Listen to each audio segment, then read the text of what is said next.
Es aquí, en uno de los trayectos más remotos del río, que dos amigos decidieron pasar un fin de semana de pesca. Arthur Taylor y Alistair Gellatley se conocen desde hace 25 años. Mis hijos crecieron junto a los hijos de Alistair. Él es parte de nuestra familia. Es muy buena persona en tiempos de crisis y un muy buen amigo. Nos conocemos hace mucho. Pasamos mucho tiempo juntos. Pescamos muy a menudo. ¿Dónde pongo la carnada? En el lugar de siempre. Como guías experimentados en safari, vivieron y trabajaron en el Zambezi la mayor parte de la vida. Lo más importante. ¿Es suficiente? Creo que sí. Quiero ir al agua. Junto a ellos está Faye, esposa inglesa de Arthur, y los padres de ella, Clive y Brenda. Vienen de Inglaterra y están de visita. Faye sospecha que su madre está algo nerviosa por esta excursión de pesca. Mi madre estaba ansiosa porque no le gusta viajar en barco y prefería pasar el día en el campamento. Cariño, ¿cambiaste de idea? No, me quedaré aquí para descansar y leer. Vayan ustedes. Vamos, mamá, será divertido. Oh, ya le dije a tu padre, prefiero quedarme aquí. No iré si tú no vas. Si ella no viene, los cocodrilos estarán a salvo. No quiero dejarte sola aquí. Aceptó venir con nosotros porque era el último día de vacaciones. Bien, todos a bordo.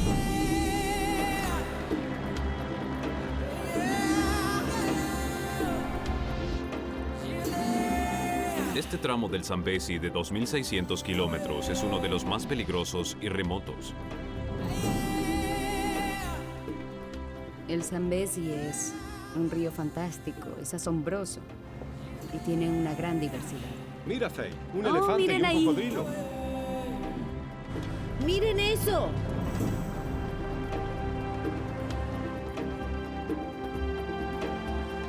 Famoso por su abundancia de cocodrilos e hipopótamos, también alberga elefantes, leones y aves.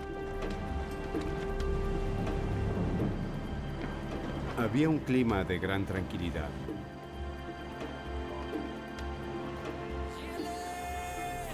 Muy distendido, nadie se preocupaba por nada. ¿Quieres pescar, Brenda? No, no podría. Vamos. Vamos, es fácil.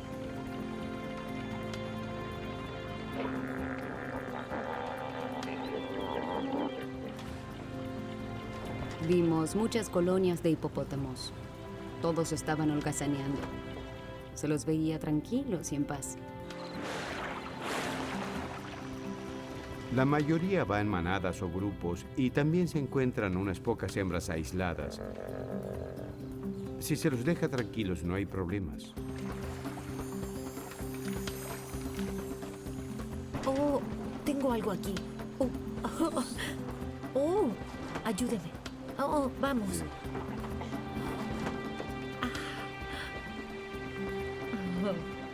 Buen trabajo, mamá.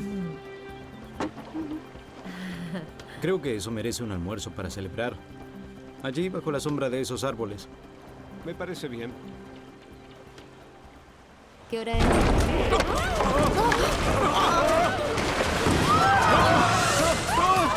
No hubo aviso.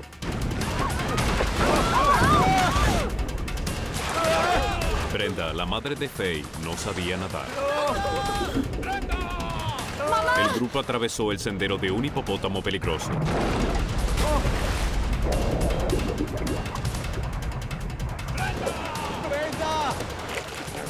El padre de Faye, Clive, también estaba en problemas. ¡Mamá!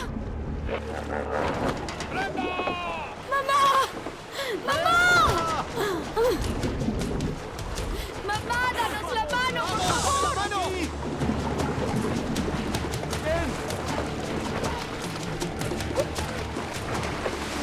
¡Ahí viene!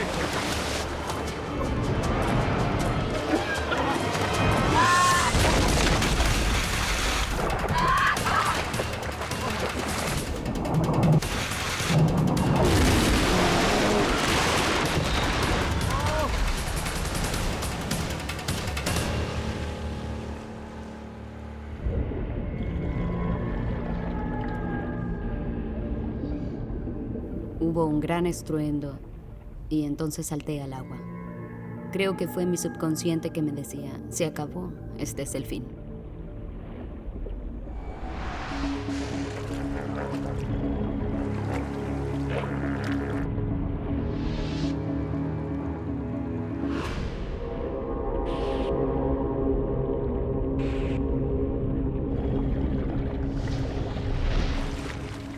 Fue solo cuando subí a la superficie y quise respirar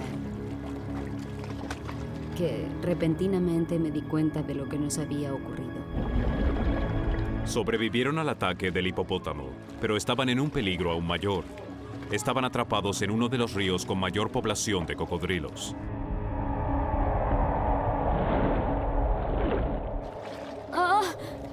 Pensar, ya saben, en mis piernas débiles y temblorosas, me dio escalofríos. Pensaba que en cualquier momento un cocodrilo podría matarnos. Clive Kelly acababa de ver que el agua se había tragado a su esposa, su hija, su yerno y su amigo. No sabía si estaban vivos o muertos. ¡Brenda! ¡Brenda! ¿Dónde estás? ¡Brenda! Brenda, Faye, Alistair y Arthur aparecieron debajo del bote. Además de los cocodrilos, el agua tenía otro peligro. La corriente. La corriente es tan fuerte en esa parte del río que en realidad nos arrastró desde abajo del bote.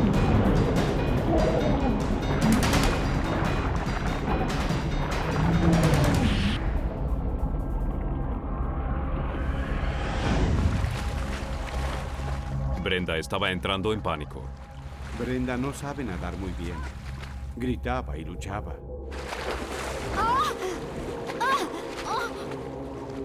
Obviamente, ella necesitaba aferrarse a algo. Había tragado mucha agua y boqueaba en busca de aire. Y me empujó para poder recuperar la respiración. Y yo le decía, mamá, me estás empujando. ¡Ayuda! ¡Me ahogo! ¡Oh, Brenda! ¡Estás abajo! Alistair y Clive lograron tomarse del bote, pero los otros fueron arrastrados por la corriente.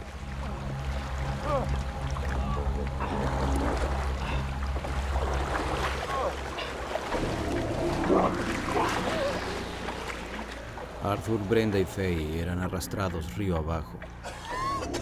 Alistair y Clive observaban sin poder hacer nada cómo Arthur y las mujeres luchaban contra la corriente.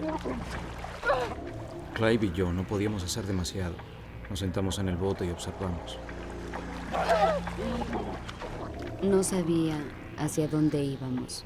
Lo que sabía era que nos llevaba la corriente. La corriente era muy fuerte, nos llevaba río abajo. Tratábamos de encaminarnos hacia aguas poco profundas. Era la única esperanza para sobrevivir. Nadie tenía las fuerzas para ir hasta la costa. Pero cuando comenzaban a rendirse, ¡Es un banco de arena! Arthur dio con una saliente superficial. Aunque estaban en medio del río, por lo menos no seguirían a la deriva.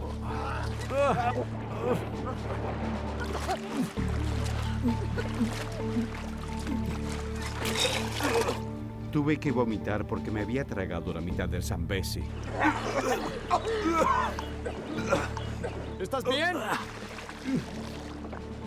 Alistair vio a su amigo luchar contra la corriente. Sabe que para Clive sería casi imposible llegar hasta el banco de arena. Clive apenas podía nadar, era difícil y no podía decirle, debes nadar hasta el banco de arenas, esto o aquello. Tuvimos que sentarnos y esperar. Pero Arthur, Faye y Brenda no estaban mucho mejor. Eran como patos esperando el ataque de cocodrilos y Alistair lo sabía.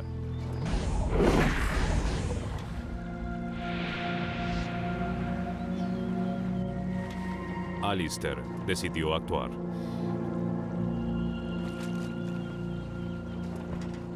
¡Arthur!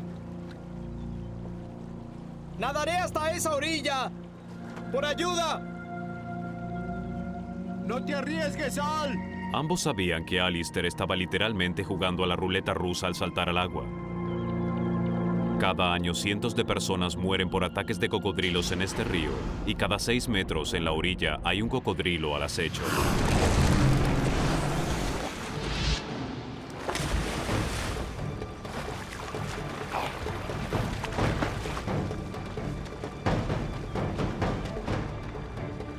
Está loco. Eran aguas rápidas. Comencé a nadar lentamente porque temía que el pataleo atrajera a los cocodrilos. El río está plagado de cocodrilos. Cocodrilos muy grandes. Los cocodrilos son asesinos natos. Tienen la piel cubierta de miles de protuberancias con terminaciones nerviosas. Estas terminaciones son receptores de presión altamente sensibles y detectan el más mínimo movimiento en el agua a una distancia de 90 metros. Con la capacidad para desplazarse hasta 12 metros por segundo, ellos pueden rápidamente lanzarse sobre su presa. Alistair luchaba contra la corriente. Lo llevaba a la deriva, río abajo. Seguramente me arrastró 300 o 400 metros. Ya estaba muy cansado.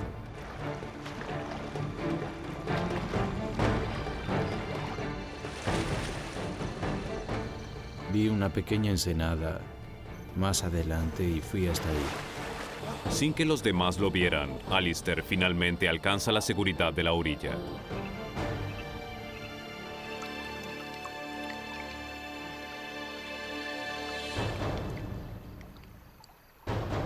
Cuando toqué tierra, miré a unos 9 metros y vi en el agua un cocodrilo que me observaba.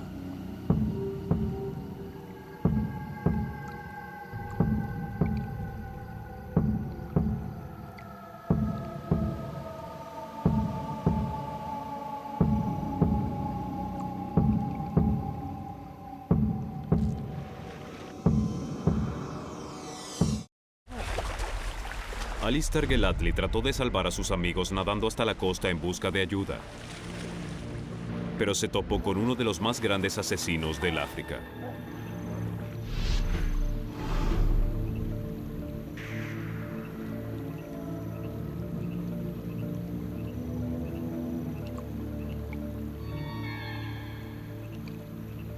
Fue aterrador. No sabía qué hacer. Creo que entré en pánico y decidí que lo mejor sería intentar ir hacia el cocodrilo y perseguirlo. Era una decisión prácticamente suicida.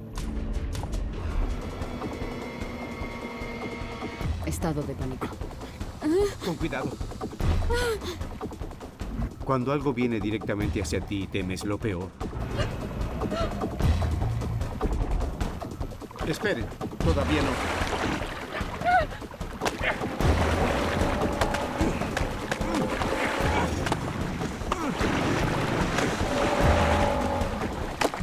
Cuando golpeamos el agua con el remo, dio un giro hacia la corriente principal. Después de eso quedamos en ascuas. Mirábamos alrededor por si aparecía otro cocodrilo.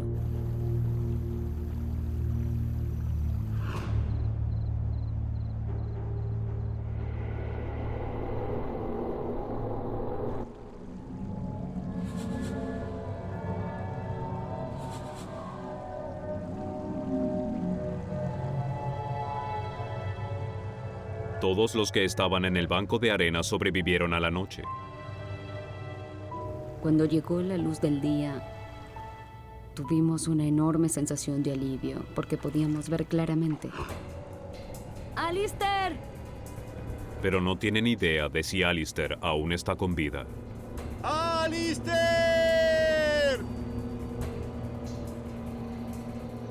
¡Alistair! ¡Alistair! ¡Alistair! ¡Ah! ¡Ah! ¡Alistair! ¡Ah! ¡Ah! ¡Ah! ¡Ah! Sentía que tenía agujas clavadas en todo el cuerpo. especialmente en el brazo.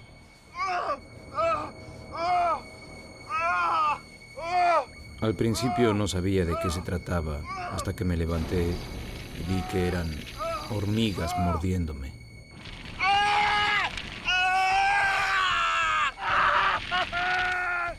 La colonia de hormigas legionarias se alimentaba de la carne de Alistair. Las hormigas legionarias son uno de los insectos más feroces de la Tierra. Tienen mandíbulas que pueden atravesar la carne de la víctima. Llegan a morder con tal fuerza que si se las arranca, dejan sus mandíbulas incrustadas en la carne. La colonia puede tener hasta 100.000 individuos. Es el único insecto que se sabe que mata y come seres humanos. Después de una noche aterradora, Alistair recobró el conocimiento con el ataque de una colonia de hormigas legionarias. Sus mordeduras desencadenaron una suba de adrenalina en todo su cuerpo y esto probablemente le salvó la vida. Desesperado por escapar de la feroz colonia, utilizó el resto de sus fuerzas para obligarse a moverse. Fue difícil, no podía ponerme de pie. Caminaba como inclinado, forzando mi brazo izquierdo sobre la rodilla para poder mantener el equilibrio. Alistair sabía que era él el único que podía buscar ayuda para el resto del grupo. Pero 24 horas después del ataque del cocodrilo, las heridas se estaban haciendo sentir física y mentalmente. Perdió mucha sangre. Estaba débil y desorientado.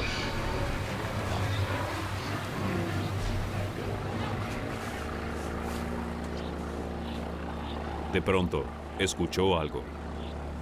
Escuché un bote, pero estaba lejos del río.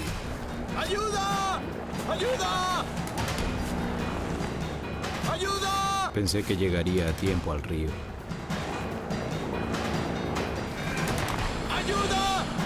¡Ayuda! ¡Ayuda! ¡Hey! ¡Hey! ¡Hola!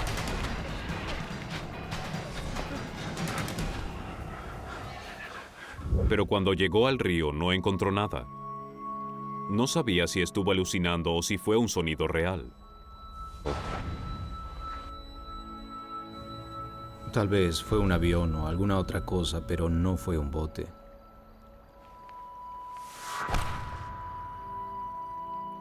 El último gran esfuerzo de Alistair por encontrar ayuda casi lo llevó a la muerte. En el banco de arena, los demás estaban vivos, pero desesperados.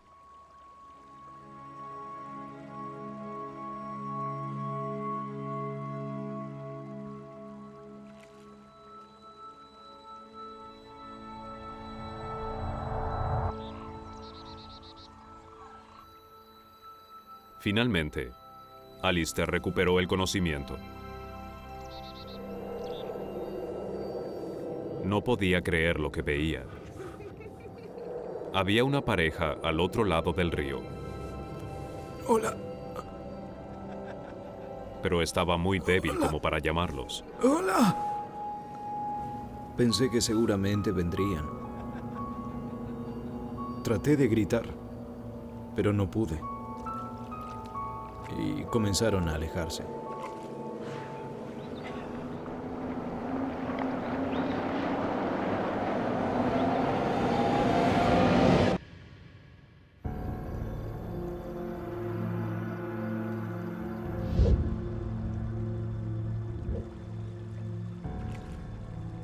En el banco de arena, la esperanza de supervivencia del grupo se desvanecía.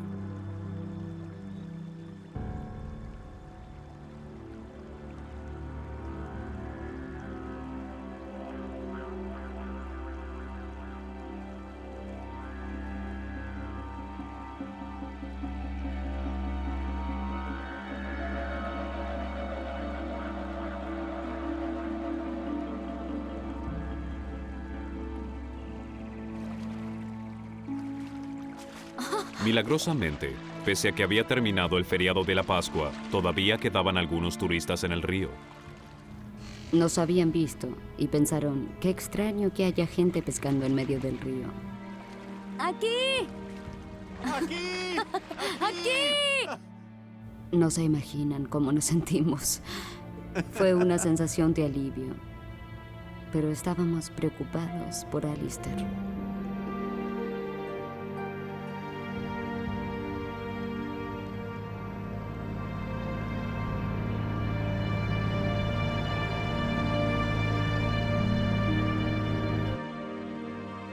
No habíamos tenido noticias de Alistair durante varias horas.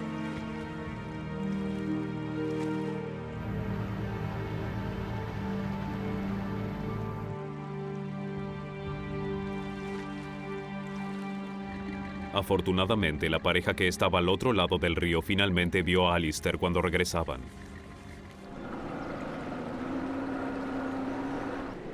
Lo llevaron a un lugar seguro, donde se reunió con el resto.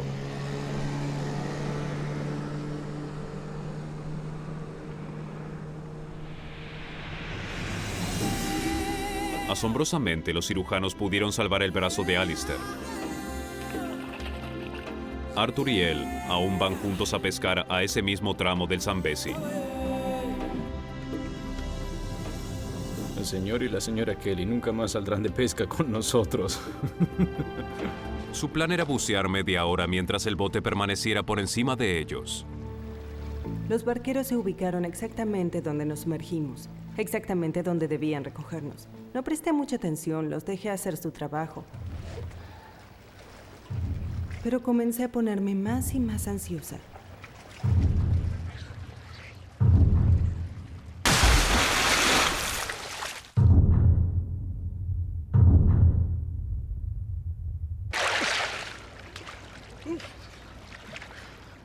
Vengan, el agua está espléndida.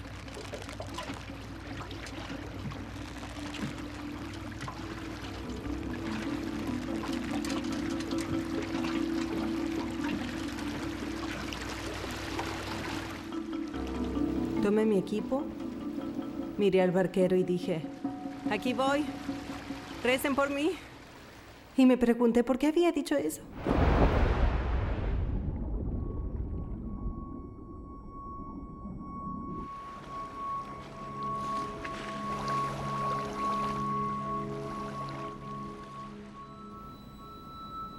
El buceo fue totalmente distinto a mis experiencias anteriores. Fue asombroso. Comenzamos atravesando una nube blanca. Era como un sueño. Había burbujas arremolinadas a nuestro alrededor. No podían ver al Kabachi porque su cima estaba a unos 60 kilómetros debajo de donde estaban ellos y sería inseguro descender tanto. El volcán se extiende casi 1.600 kilómetros sobre el fondo del mar.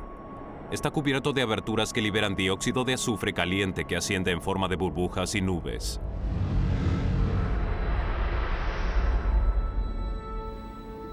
Era como una grandiosa imagen celestial, increíble.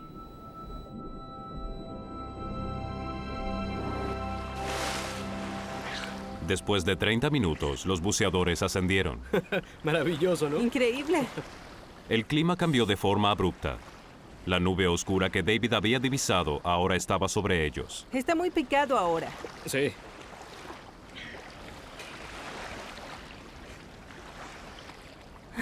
Ahí está el barco, a kilómetros. La corriente es muy fuerte. ¡Hey! ¡Hola! ¡Hey! ¡Aquí estamos! ¡Hey! Recuerdo que no me asusté mucho. Solo quería subir al barco y cubrirme con una toalla.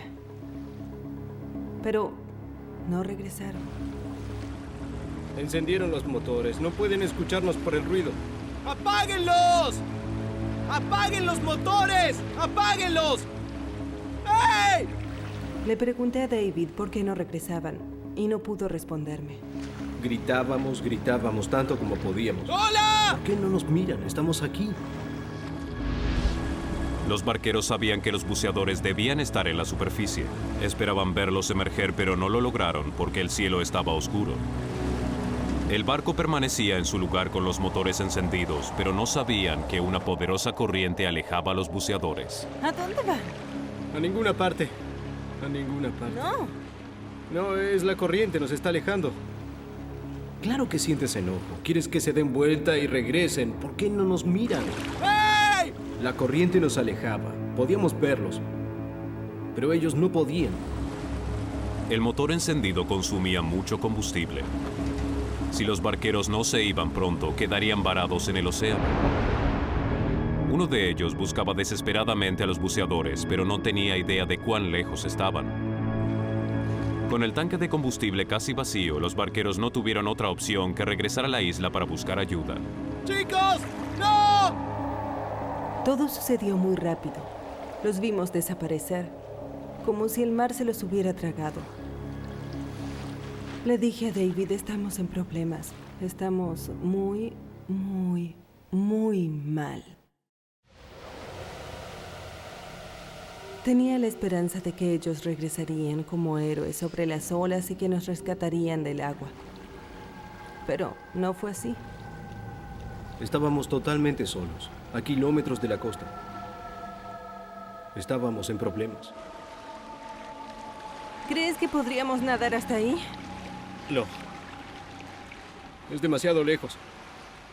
Ellos nos buscarán corriente abajo. Deberíamos quedarnos aquí. Preferí no arruinar la posibilidad de que nos encontraran. El conductor era el único que sabía que estábamos en problemas. Y de venir a buscarnos lo haría corriente abajo. Por eso lo mejor era quedarnos ahí. ¿Cómo sabes que regresarán? Bien. Fueron a buscar combustible. Les llevará 1 hora ir y 1 hora regresar. Creo que estarán de vuelta para las 4 en punto. Sí. David había pensado ese cronograma y creía que el barquero iba a regresar a las 4 en punto. Primero no me molestó quedarme ahí un tiempo, pero la incertidumbre comenzó a irritarme.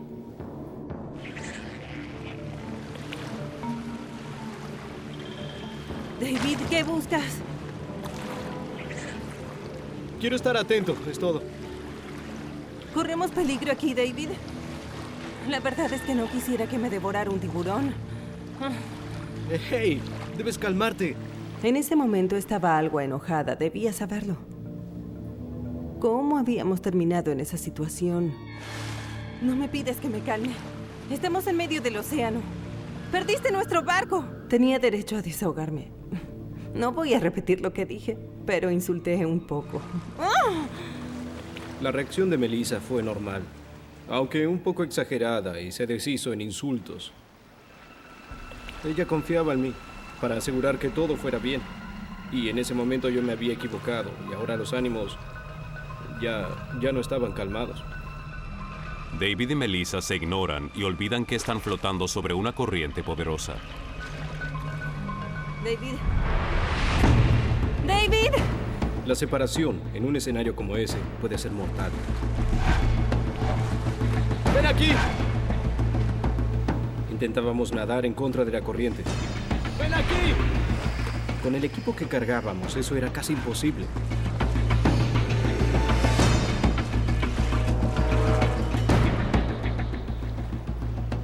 Después de estar separados durante algunos segundos, pensé, oh Dios, esto no puede seguir así. Tomé su regulador y lo conecté a mi equipo para poder asegurarme de que no nos separaríamos. ¡Hey!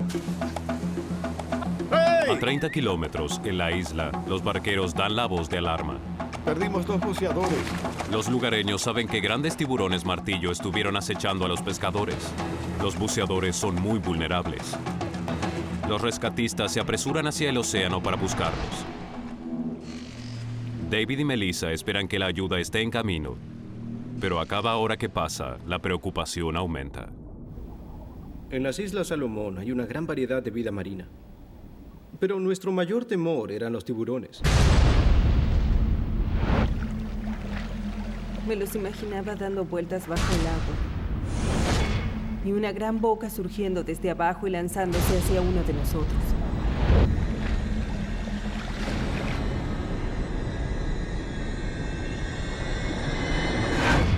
fue eso? ¿Qué? ¿Fuiste tú? ¿Qué? Hay algo sobre mi pierna, quítalo. ¡Ah! Es mi reloj, ¡Quítalo! mi reloj. ¡Ah! Estoy tratando. ¿Podrías dejar de patear? Mira, no hay nada ¡Hay ahí de abajo. todo ahí abajo! ¡De todo! Bueno, siempre puede haber algo peligroso. ¿Qué? ¿Qué? ¿Tiburones? Sí, sí. ¿Qué? Si continúas pateando, seguro que vendrán y se acercarán, ¿sí? Solo pensaba en tiburones. Una mordedura, una gota de sangre en el agua y sería el fin.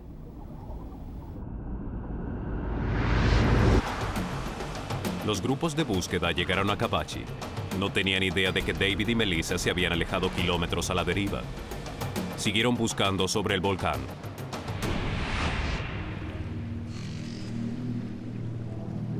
David estaba convencido de que hacia las 4 de la tarde ya los habrían encontrado. Son casi las 5 y no hay indicios de botes de rescate. David quería quedarse quieto. No quería moverse. Quería conservar sus energías. Recuerdo que yo me daba vuelta y miraba a mi alrededor. Miraba todo y solo veía agua. Y luego miré la costa y pensé, no hay otra opción. Deberíamos nadar hacia allí. David me miró a los ojos y sabía que no había nada más que decir y comenzar a nadar. Nada suavemente, Bien, sin salpicar. bien. Mantendré mi cabeza bajo el agua y estaré en guardia, ¿sí? Suavemente. David no quería comenzar a nadar porque con sus 30 años de experiencia de buceo sabía que salpicar sobre la superficie era peligroso. Tras haber estudiado los océanos durante toda mi vida, sabía que había una alta probabilidad de que aparecieran tiburones. Estábamos nerviosos. Eso no es bueno. Para nada. Mientras David vigilaba debajo de la superficie, Melissa estaba alerta ante algún indicio de peligro. De pronto, al ver estas olas grises puntiagudas, parecía que uno estaba viendo aletas. ¿Qué? ¿Qué? ¿Qué? La mente tiende trampas en estos momentos. ¿Qué? Nada. Continúa. Era una batalla constante para que mi imaginación no volara. Pero los peligros ocultos bajo el océano no estaban solo en la mente de Melissa.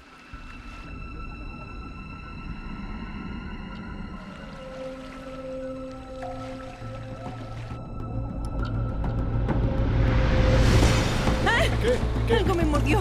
¿Qué pasó? ¿Dónde? ¿Qué? Entonces bajé la vista y pude ver millones de pequeñas gotas, pequeñas bolas translúcidas.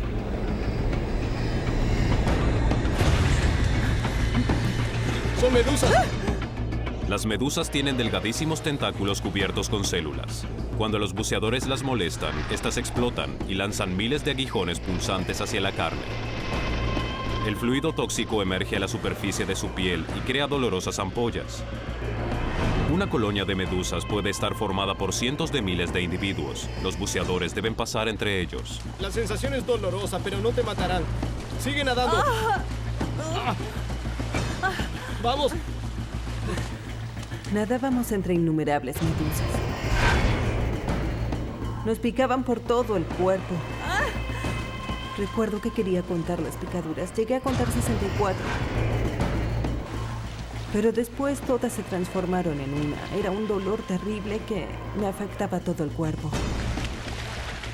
Atravesaron la colonia de medusas, pero quedaron cubiertos de picaduras. Me duele mucho el labio. Me arden las manos. No te preocupes, el dolor se quitará en una hora. ¿Puedes continuar? Sí. Sí. ¿Sí? Desesperados por escapar de las medusas, los buceadores chapotearon sobre la superficie, rompieron la regla de oro de David y se convirtieron en una atracción para los depredadores. Miré justo hacia abajo y vi que algo se aproximaba. De pronto David me empujó abruptamente hacia un costado. David, ¿qué estás haciendo? Me eché hacia atrás y luego él me empujó. No entendía qué sucedía. Venía directamente hacia mí desde las profundidades. Literalmente, lo veía frente a mí. ¡Cuidado!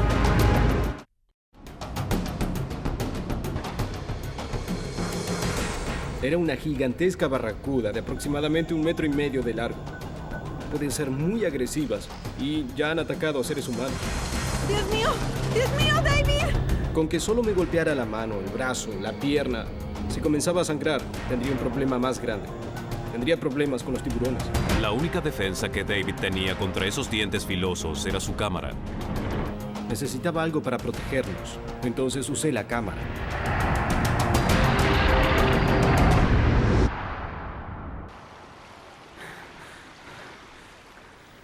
Nadó en círculos alrededor de nosotros y se marchó. ¿Cómo creerlo? ¿Cómo? Se fue. Seguí buscándola porque no quería que otra barracuda nos sorprendiera.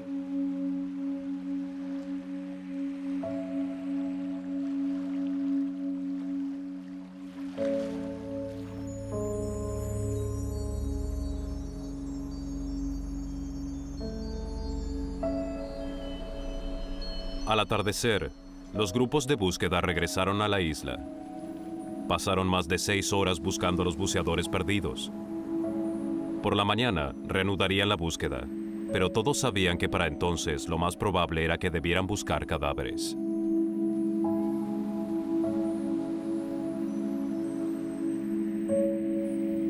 Cuando bajó el sol, me sentí triste. No comprendía por qué no regresaron por nosotros. Me sentía herida. ¿Cómo era posible? ¿Por qué no regresaron? Quizá nos busquen por otra parte.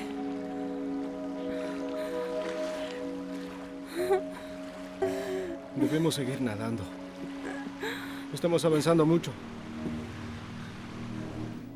Te sientes muy valiente, pero aunque ríes, entras en pánico. En la noche el escenario es muy diferente porque muchos animales van a la superficie para alimentarse. Pensé, ¿estábamos ahí para que nos comieran?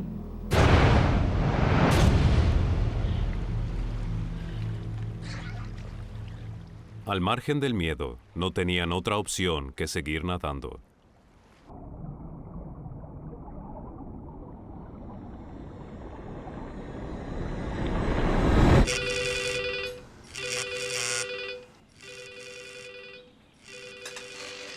A más de 1,600 kilómetros, Owen, el hermano mayor de David, estaba con su familia.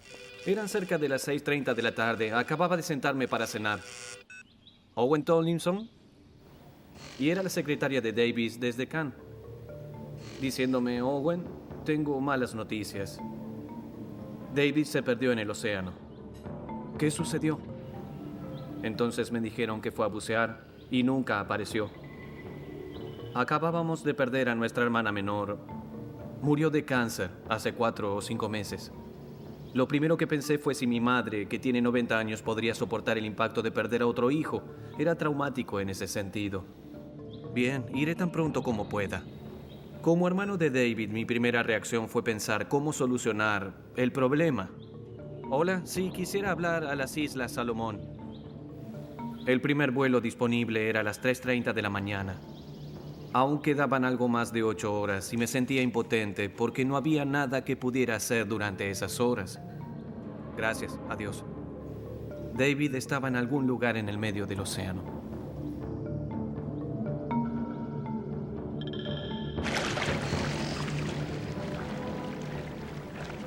Caía la noche y cuando quedamos a oscuras, todo se hizo más aterrador. ¡Melissa! ¿Qué? ¡Detente! ¿Qué sucede? ¡Detente! Mira, miren el agua. Me di cuenta de que cada vez que movíamos un brazo o una pierna, el agua brillaba. La misteriosa luz se debía a la presencia de plancton en el agua. El movimiento más leve hace que se genere un brillo que se denomina bioluminiscencia. Con cientos de millones de ellos en el agua, cualquier movimiento repentino de un buceador produce una estela de luz. ¡Vaya!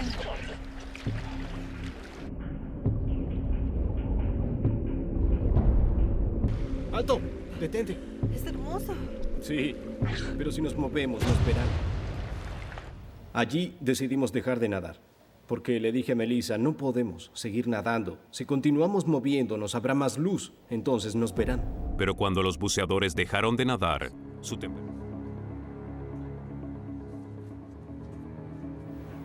Pensé que saldríamos a primera hora, pero fue más bien cerca de las 8 de la mañana. Me sentí molesto. Quería salir a buscarlos lo antes posible.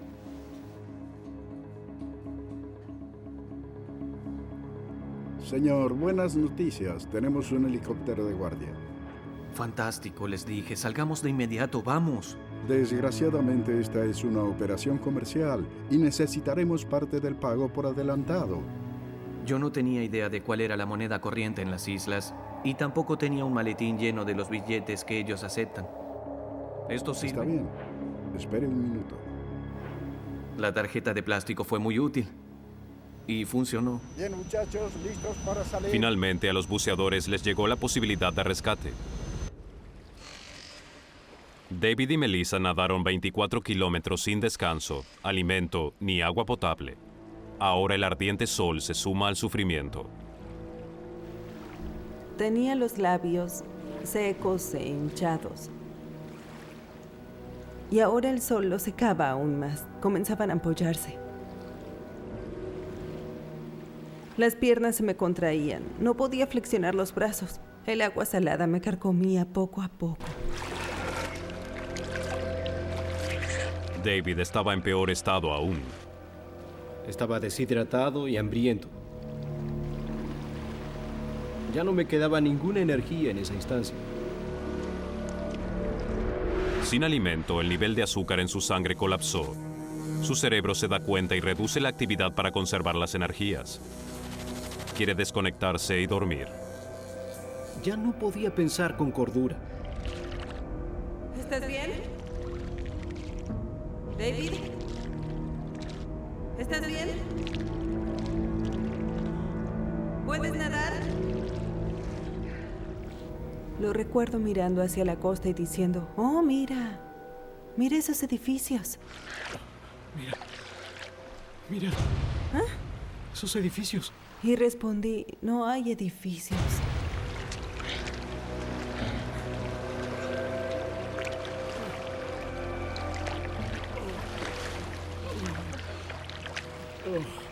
Entonces me di cuenta de que se desvanecía.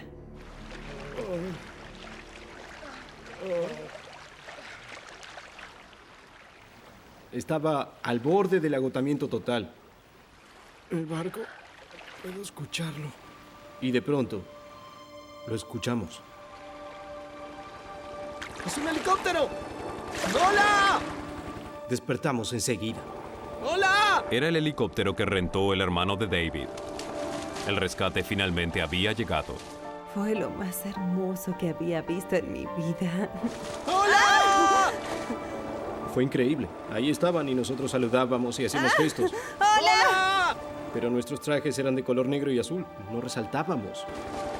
Tenemos que provocar... ¡Aquí estamos! Necesitamos provocar un reflejo. ¡Hey!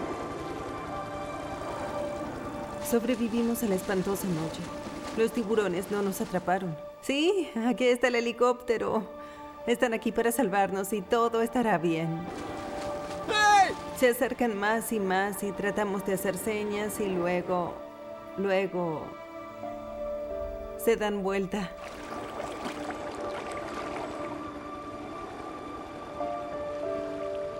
No nos vieron.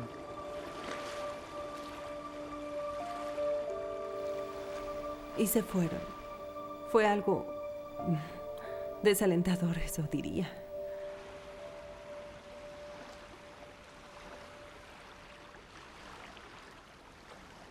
Luego seguimos adelante hacia la costa. Debemos nadar. Vamos. No había otra opción más que seguir nadando. Los buceadores, exhaustos, todavía tenían 6 kilómetros hasta la costa. Para David, era un panorama terrible. No le había dicho que enfrentaríamos el mayor de los miedos en el tramo final, bien cerca de la costa, porque es un área donde hay muchos peces y vida marina, donde incluso se encuentran los predadores más grandes. Y al mismo tiempo, tampoco le dije de los 2 tiburones martillo de más de 6 metros que habían estado molestando a los pescadores. Eso me preocupaba mucho, pero era mejor que no lo supiera. Pero lo que David no sabía era que sus aletas habían rozado sus tobillos y ahora estaba sangrando mucho. La sangre se diluye rápidamente en el océano, pero no es mucha la cantidad que el tiburón precisa para advertir a su presa. Las membranas plegadas en su hocico están cubiertas de millones de sensores químicos que le brindan un olfato extraordinario, 10,000 veces más poderoso que el de los humanos. Los tiburones martillo huelen una gota de sangre en la inmensidad del mar. Recuerdo que pensé, ¿qué es ese trozo de plástico que sale del agua? Parece el extremo de un bote o como un kayak que emerge del agua. ¿Qué es ese plástico? ¡Oh! ¡David! ¡David! Vi una aleta. ¿Qué? ¡Oh, Dios mío! ¡Oh! Eso me despertó. ¿Cómo era? ¿Cómo era? Le dije, ¿se parece a esto? Y ella dijo sí. Lo que había esbozado con mi dedo era el alerón dorsal de un tiburón martillo. ¡Oh, Dios mío! ¡Oh, Dios!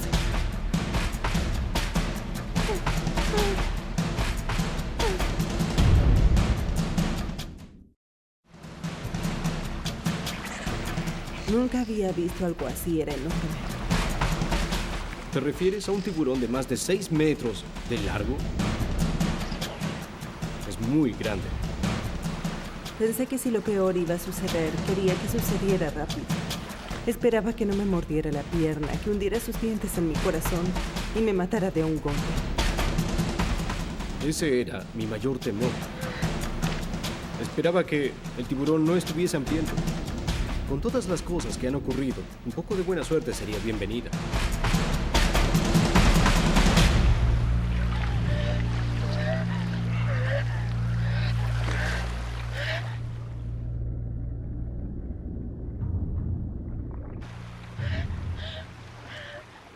El problema es que uno sabe que está cerca.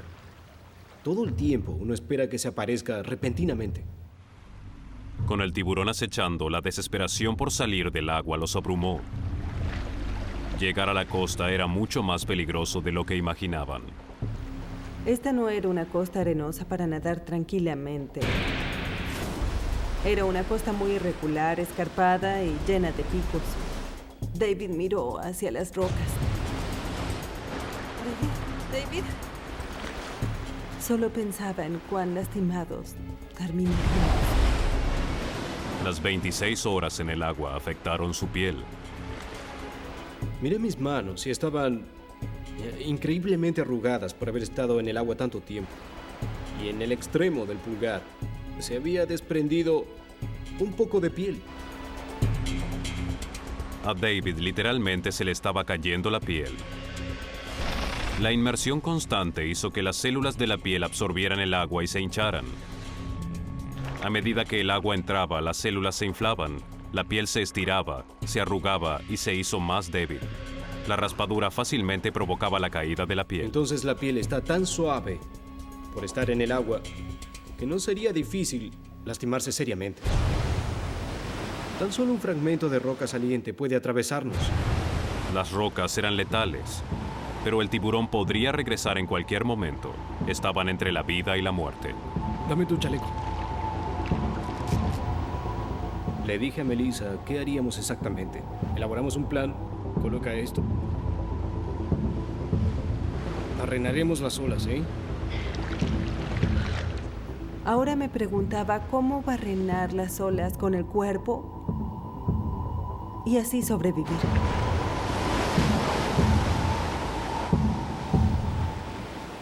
Pero ¿qué opción teníamos?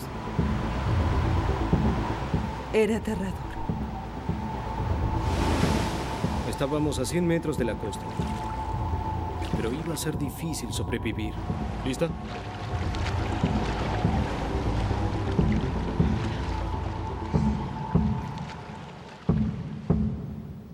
Giré hacia la izquierda, no sé por qué, y miré.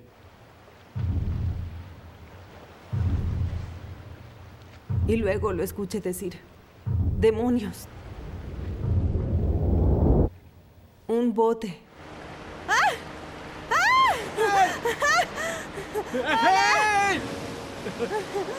¡Estamos aquí! ¡Hola! Fue increíble. Sucedió en el momento perfecto.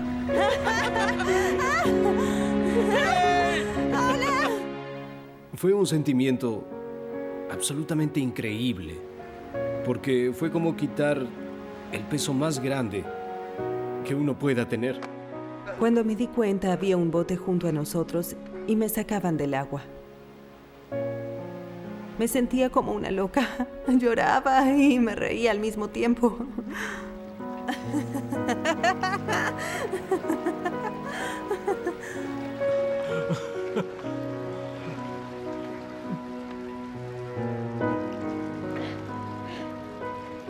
Me quedé pensando en que estuve perdida en el océano.